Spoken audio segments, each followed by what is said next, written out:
Welcome back to another short video on Do It Yourself Python series. In this episode, we look at another online tool we can use to write Python code. We are already familiar with the Jupyter, and also we are using this Azure Data Studio, and we can use the Spider to write the code, and we can use Visual Studio Code to write the code as well. But this tool is a cloud-based tool, and this is from Google. And if you head to your Google Drive, when you click the new, under more, you would see one more option called Google Collaboratory. The short form is Colab. It's exactly similar to Jupyter Notebooks, but it has some interesting options.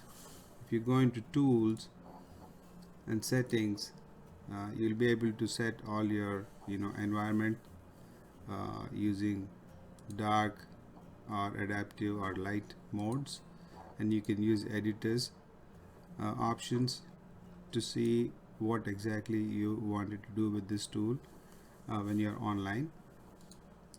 And it has the same options like plus code and plus text, very similar to Jupyter Book. Under the runtime menu, we have an option called change runtime type. If you are still writing code in Python 2, you can still go ahead and select Python 2, but I think in most of the cases we will be writing code in Python 3. And there is also one interesting option called hardware accelerator, where you have GPU based or TPU based, and I hope you know that we use CPU for the central processing unit, GPU is mainly for the graphic processing unit, and the TPU stands for the tensor. And the GPU and TPU are mainly for designed for data science and also to perform large computing calculations. But anyway, you can select whichever one suits your particular experiment, and you can also select omit code cell output when saving this notebook, whereas when you try to share your notebook with other programmers, and you can omit that output so that they can regenerate that output again. So let's go ahead and write a small Python code snippet and see whether we will be able to execute it or not. So I'm using my same example. Welcome to Colab, and then print message and execute that. The very first time it takes few seconds, but you will be able to see the message coming back from the print statement.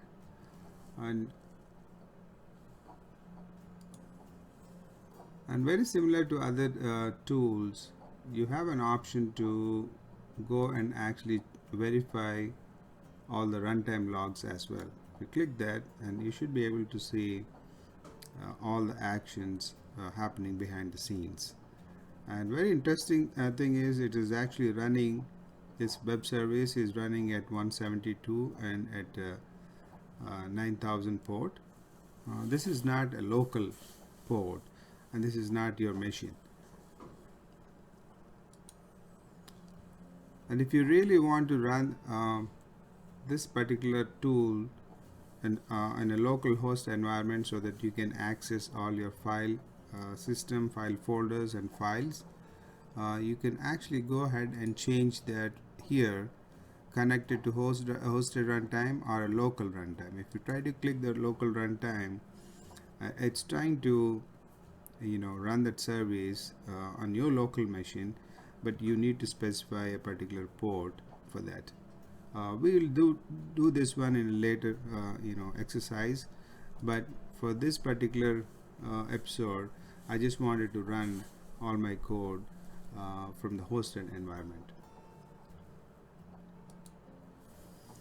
Other interesting thing about this tool is, let's say if you are trying to develop a notebook using this Colab in your Google Drive, and you wanted to share this or publish this to a GitHub, and you have that option already built in here under the file. You go to file, and if you want to really publish it to the GitHub, and you can select this save copy as a GitHub guest, and then you need to specify the credentials for your GitHub account. This is a good way of publishing your notebooks to the GitHub so that you can share and you can collaborate with other team members. The same option is available when you say save, and it is right now saving on your Google Drive. If you go back to your Google Drive and refresh it, and you should be able to see the document here. You can give it a proper name to identify that from your project perspective, but this document is automatically saved under your Google Drive. I have an example I created already using this Colab. I just wanted to show you that example to see how powerful it is, and you don't have to really install all the packages. Maybe a specific packages you need to go ahead and install it, but majority of them, like Anaconda distribution, you have all those libraries, modules are already available for you. So let's go ahead and look at one existing example. So in this example, what I did was I just used some stock history data, and I just wanted to host that history data on GitHub, and so that I can use that file directly in this notebook. So if I go back to my GitHub and under the Pizza Pie database, I had uploaded a couple of CSV files for the Microsoft stocks, and there are two files. This has all the history, but whereas this MSFT underscore 2019 CSV, this file has only the stock prices listed during 2019 year. So it's starting from Jan all the way till 2019 11/29. So I'm going to use this file in my example, but how do I access this file, or how do I consume this file in my notebook, which is actually hosted on Colab? So there is a trick to this. Anyway, here I'm using all import pandas, numpy, and also sklearn modules, and also matlib. See, I don't have to install anything. It's automatically made available for us. But in this case, I'm using this data frame read CSV. I'm using this CSV file link directly, which is actually hosted on this GitHub. To get this link, if you upload your file to GitHub, and if you go to that file and if you click on the raw option, and you'll be able to see raw data printed in the browser. So this is the URL I'm using.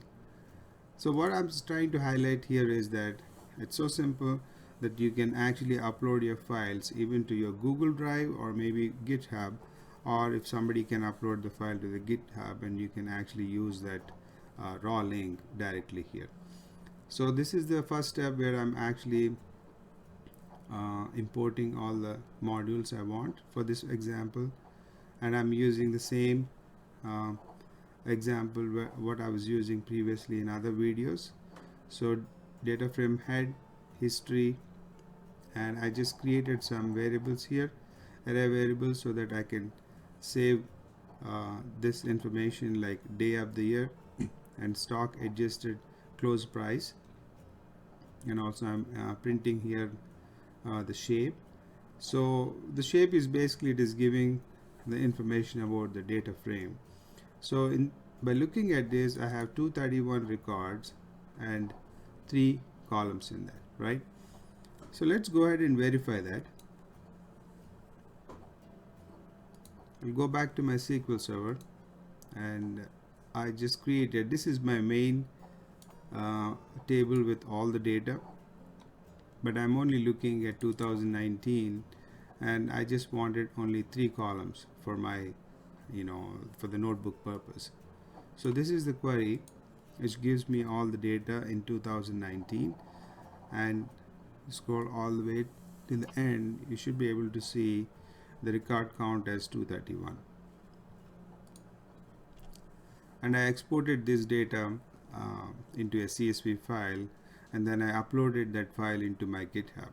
So in later examples, I'll try to show an example where we can actually connect to your SQL server from this notebook.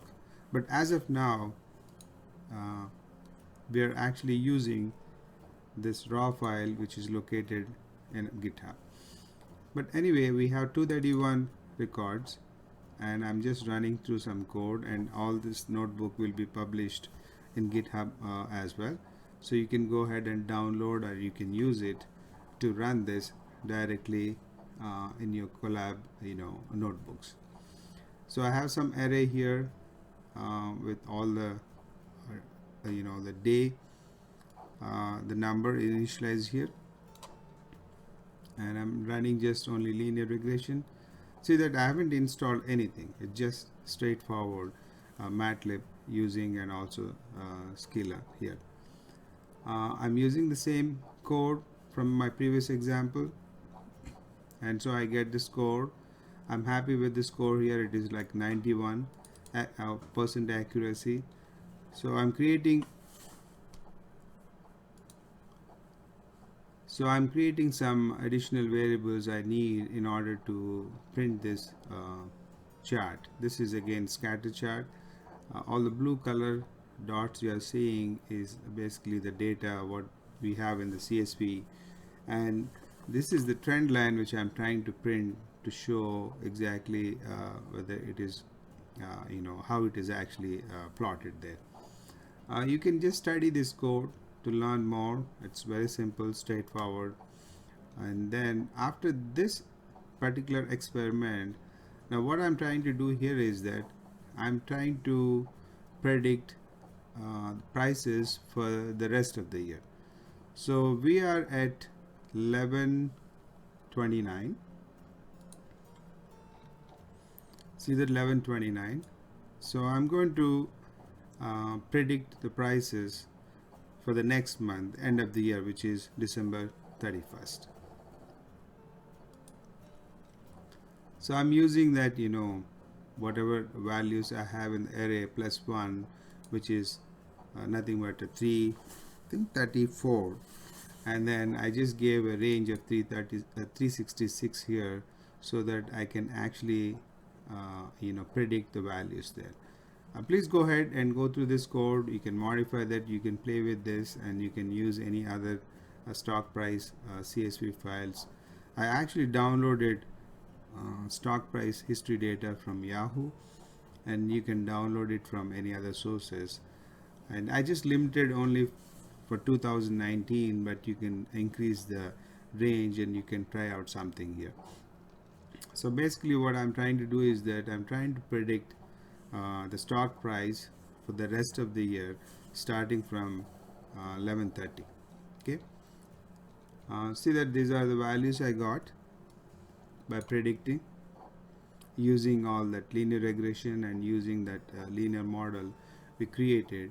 So it is showing around 149 price, and then if you go all the way down here, around 365, the day of the day number of the year is 365, which is also, if I convert that into a date, which is December 31st, the price is around 153. It may not be accurate because this is just linear regression. I haven't used any complicated models here. A very simple linear regression model, so that we can learn how to use this Colab first, and also how easy it is to put your experiment in the Colab notebook. So again, I'm just printing all the values here. The gray values are basically the existing data, history data, and the trend line what I was showing you earlier red line, I represent the red line here as a green line because this is all based on the existing data, and the one which is showing here in the red is actually the values starting from 11:30 onwards. So definitely the price is going up in future, but and also it has some values, but these values are not really accurate values, but these are all the predicted values. So the goal here is uh, to see what exactly is the trend, whether it's going up or down, not only seeing the prices. So apart from just looking at the predicted adjusted price, I want to actually visually see whether I'm able to see the trend or not.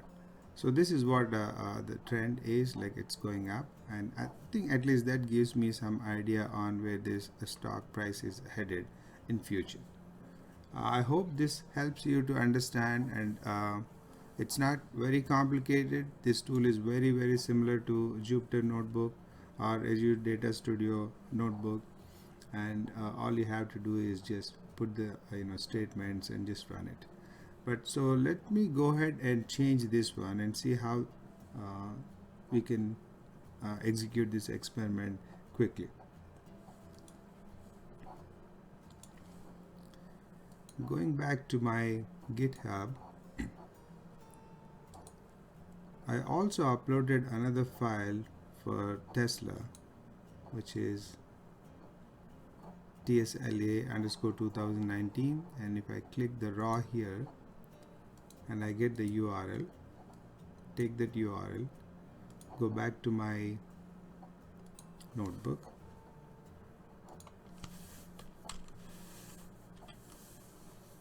put the link there, save it, go to runtime and just say run all,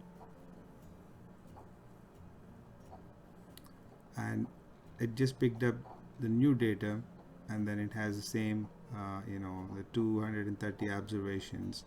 So let's go ahead and see how exactly the scatter chart looks like. It is everywhere, everywhere, but the trend line is showing this way. Again, I'm using just simple linear regression to explain this tool. You can actually implement some other models to get more accuracy and more precise prediction. And see that again it is giving me an idea that this trend line is going down and the price is also going down, even though we have last value somewhere in this range. You can fine-tune it, but once you have this notebook, and you can just run it with the different data sets, similar data sets, and then you can actually save or export these results and then distribute it to your team members, and then you can collaborate with others as well. I hope this gives you some idea on how to use this tool. It's cloud based. I haven't used the local host option, but I only use the hosted runtime option, and I ran into some issues when I'm trying to use a Python ODBC, but I'll try to find out which library or which module we can use to connect with the local, or maybe SQL Server which is hosted in Azure cloud, or maybe some other database in some other cloud. So wait for my next video on that topic, but go ahead and try this Colab, and I really liked it because I don't have to set up anything, I don't have to install anything on my local machine. And instead of publishing your data files or Excel sheets into GitHub, you can also upload or add, like if you just go into this option here, you click on the files, see that it is right now having options like mount, drive, and upload and sample data. So let's click on the upload, and I'm going to upload some other file called MSFT. And notice that it's actually giving a very clear message saying that uploaded files will get deleted when this runtime is recycled. So you should be aware of that. If you want to store these files in a more permanent place, then you need to plan for that and then upload it there and use those links here, right? Even though this data is getting deleted when you try to use this runtime and then restart runtime and restart and run all, this file will get deleted. But there may be concern around the data, security, or maybe around the data file you wanted to upload. So you may have to come up with some kind of strategy around the data files and where you are planning to upload and how you're going to use it. Hope this helps, this quick video, and if you have any questions, please do let me know in the comments, and if you get a chance, please do subscribe to my YouTube channel, and thanks for watching.